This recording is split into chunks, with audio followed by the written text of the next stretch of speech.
좋은 아침입니다. 오늘은 7월 26일 토요일입니다. 즐겁고 감사한 하루 되시기 바랍니다. 자, 요한계시록 17장으로 들어왔고요. 17장과 18장 말씀 아주 밀접하게 서로 연결이 되고 굉장히 중요한 부분입니다. 그래서 내일 주일날 우리가 묵상이 없지만 월요일 아침에 할 때 좀 더 자세하게 이렇게 해볼 생각입니다. 17장은 바벨론이 어떤 모습인지를 보여주고 있고요. 18장에서는 바벨론의 멸망에 대한 이야기가 기록이 됩니다. 이미 우리가 묵상했던 그 14장, 거기서도 이제 천사가 바벨론의 멸망에 대해서 예언한 부분이 있고요. 16장에서도 바벨론이 진노의 잔을 마신다는 말씀도 있습니다. 그래서 계속해서 이 바벨론의 멸망에 대한 말씀들이 이 계시록에서 등장하고 있었는데, 이제 17장과 18장 전체가 다 이 바벨론의 멸망에 대한 말씀으로 기록이 되고 있습니다.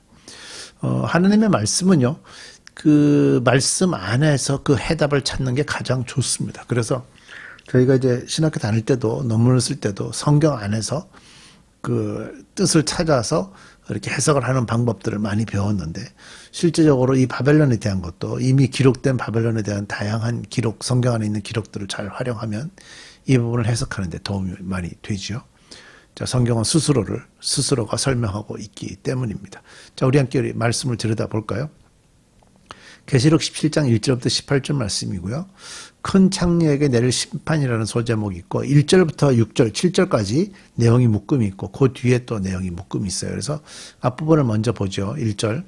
대접 7개를 가진 그 7천사 가운데 하나가 와서 나에게 이리로 오너라. 큰 바다 물 위에 앉은 큰 창녀가 받을 심판을 보여주겠다. 자, 지금 그 요한이 보게 될 환상은요, 큰 창녀가 받을 심판에 대한 내용입니다.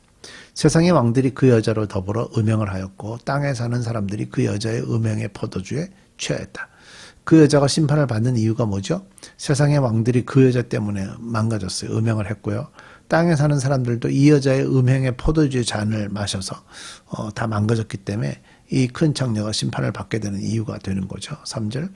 그리고 그 천사는 성령으로 나를 휩싸서 빈들로 데리고 갔습니다. 네. 나는 한 여자가 빨간 짐승을 타고 앉아 있는 것을 보았는데 그 짐승은 하나님을 모독하는 이름들로 가득하였고 머리 7과 뿔 10개가 달려 있었습니다. 빨간 짐승을 타고 있었다. 이 빨간 짐승이라는 것도 의미가 있습니다. 사실 권력을 다 쥐고 있다는 그런 의미가 있고요. 그 짐승이 하나님을 모독하는 이름들로 그 짐승은 기록이 다 돼 있고 머리 7과 뿔 10개가 달려있다. 이거는 사실 우리가 이전에 나왔던 표현을 가지고 보면 권력도 가지고 있고 힘도 가지고 있고 또 지혜도 가지고 있고 그런 모든 것들을 좀 우리가 설명하고 있다고 좀 볼 수 있고요. 이 여자는 자주색과 빨간색 옷을 입었다. 자주색과 빨간색 옷을 입었다라는 거는 당시에 그 왕들만, 황제들만 입는 옷 색깔이었거든요. 그러니까 모든 권력을 자기가 다 쥐고 있다고 생각하고 있는 그런 여자였다는 거죠. 사실 앞부분에 세상의 모든 왕들이 이 창녀로 인해서 세상의 왕들이 그 여자로 더불어 음행을 했다. 이 여자가 주는 영향력에 의해서 그렇게 됐다라고 나오는 거 보면 이 여자가 자주색과 빨간색 옷을 입는 이유가 있죠. 금과 보석과 진주로 꾸미고 있어요. 손에는 금잔을 들고 있는데 금잔을 들고 있었는데 그 속에는 가증한 것들과 자기 음행의 더러운 것들이 가득하였다. 자기가 마시는 금잔 안에는 자기가 해왔던 그런 그 가증한 행동들 또는 더러운 음행들 그런 모든 것들이 거기다 담겨 있는 걸 자기가 마시고 있다 그 얘기죠. 5절. 그리고 이마에는 땅의 음녀들과 가증한 물건들의 어머니 큰 바벨론이라는 비밀의 이름이 적혀 있었습니다.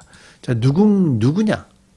그 창녀가 누구냐를 설명할 때 땅의 음녀들과 가증한 물건들의 어머니 큰 바벨론이라는 이름이 적혀 있었다는 거예요. 그리고 나는 그 여자가 성도들의 피와 예수의 증인들의 피에 취하여 있는 것을 보았습니다. 성도들의 피와 예수의 증인들의 피에 취하여 있다라는 말이 뭐였습니까? 그리스도인으로서 복음을 전하다가 순교한 모든 이들의 피를 먹고 있었다. 이렇게 볼 수가 있겠죠. 그러니까 그리스도를 예배하고 섬기는 성도들을 핍박하고 예수님의 복음을 증거하다가 순교한 증인들, 그들을 피 흘리게 하는 장본인이 누구냐? 이 창녀라는 얘기입니다. 그러니까 하나님을 따르는 성도들을 향한 창녀의 협박과 핍박, 그것은 과거나 현재에도 계속 이어질 것이고요. 그 내용들을 지금 여기 성경에서 기록을 하고 있습니다. 우리가 계속해서 계시록에 와서 깨어있으라, 깨어있으라라고 말씀하는 이유가 이런 얘기죠. 꾸준하게 이런 창녀들이 우리에게 공격을 해올 것이고 우리는 어느 순간 나도 모르게 거기 넘어갈 수 있기 때문에 우리가 깨어서 믿음을 해야 되는 가장 큰 이유가 이런 것들입니다. 그리스도인으로서 살기가 그렇게 쉽지가 않다라는 얘기죠. 설명을 제가 다 했죠. 그 다음에 이제 7절. 그래서 내가 그 여자를 보고 크게 놀라니 7절. 그때에 천사가 나에게 말하였습니다. 왜 놀라느냐? 나는 이 여자의 비밀과 이 여자를 태우고 다니는 머리 7과 뿔 10이 달린 그 짐승의 비밀을 너에게 말하여 주겠다. 자, 이제부터 이 창녀의 멸망에 대해서, 바벨론의 멸망에 대한 얘기를 이제 보여주는데요. 8절 보세요. 내가 본 그 짐승은 전에는 있었지만 지금은 없으며 장차 아비소스에서 올라와서 나중에는 멸망하여 버릴 자다. 이 표현이 밑에 또 나오거든요. 그리고 땅 위에 사는 사람들 가운데 창세 때로부터 생명책에 이름이 적혀 있지 않은 사람들은 그 짐승을 보고 놀랄 것이다. 그것은 그 짐승이 전에는 있다가 지금은 없으나 장차 다시 나타날 것이기 때문에. 지금 똑같은 표현이 다시 나오죠. 여기에 지혜를 가진 마음이 필요하다. 머리 7은 그 여자가 타고 앉은 7산이요 또한 7왕이다. 그 가운데 5은 이미 망하고 하나는 있고 또 다른 하나는 아직 나타나지 않았다. 그것이 나타날지라도 잠깐밖에 머물지 못할 것이다. 그러니까 한때 번창했다가 지금은 없어졌다. 이제 이 성경에 기록될 당시가 AD 한 100년경 정도 되니까요. 한때 번창했다가 무너진 당시에 이전의 고대 왕국들을 얘기한다고 봐야 되겠죠. 뭐 고대 바벨론이나 아시리아나 뭐 이런 나라들, 그런 나라들을 설명하는데 또 다른 하나는 아직 나타나지 않았다는 것. 아직 나타나지 않은 것은 로마 제국을 얘기한다라고 이제 일반적으로 해석을 하죠. 그래서 다시 풀어보면 바벨론은 무너졌지만 하나님의 나라와 그 백성들을 박해하는 세상 세력들은 현재에도 존재한다. 왜? 아직 나타나지 않은 존재가 나타나게 될 거라는 거죠. 그러나 그것이 나타날지라도 잠깐밖에 머물지 못한다라고 얘기하는 거예요. 결과적으로 하나님께서 그들을 다스리고 있기 때문에 그들이 영원하게 계속 다스릴 수는 없다 하는 말씀을 지금 하고 있는 거죠.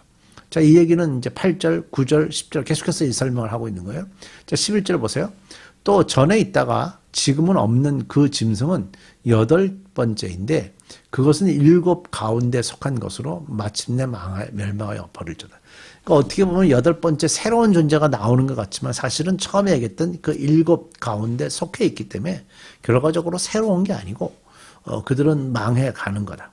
12절. 내가 본 10뿔은 10왕이다. 그들은 아직 나라를 차지하지 못하였지만 그 짐승과 함께 한동안 왕권을 차지할 것이다. 그러니까 왕권을 차지할 것이니까 이들이 영향력을 세상에서 끼친다는 얘기죠.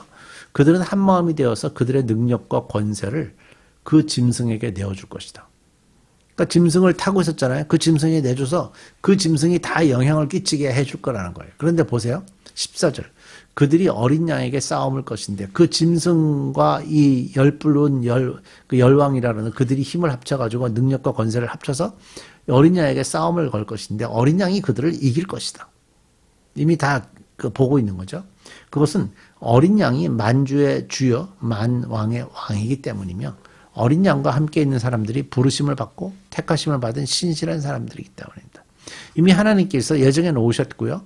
어린 양이 만주의 주여 만왕의 왕이기 때문에 어린 양과 함께 있는 사람들이 누구냐? 부르심을 받고 택하심을 받은 신실한 사람들. 그리스도인, 성도라고 불리는 사람들. 하나님을 아무도 따라올 수 없는 그 새로운 찬양을 하나님께 올릴 수 있는 사람들.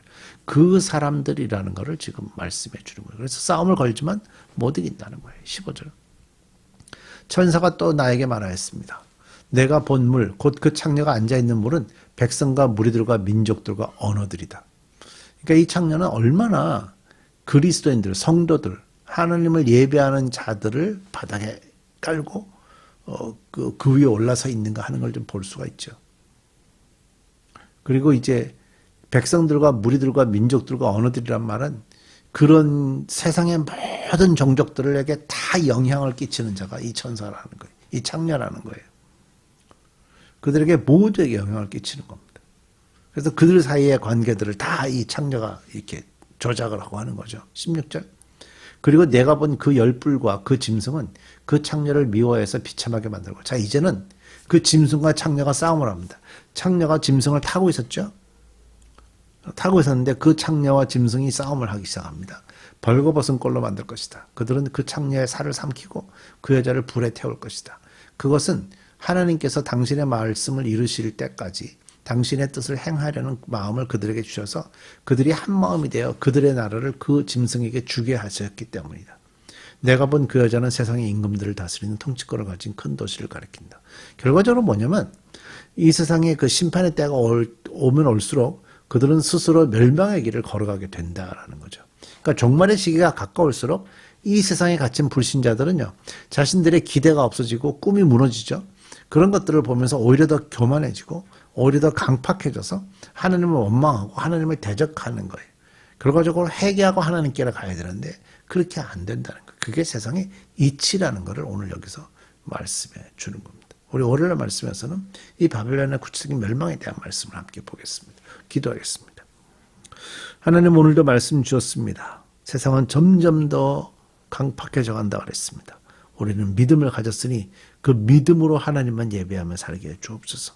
내일 주일입니다. 주의 자녀들 주께로 나올 텐데 우리 브릿지 가족들을 축복하시고 저들이 다 주께 나와서 하나님을 예배하며 찬양할 수 있도록 하나님께 영광이 되는 예배를 올리도록 하나님 복을 더해 주옵소서.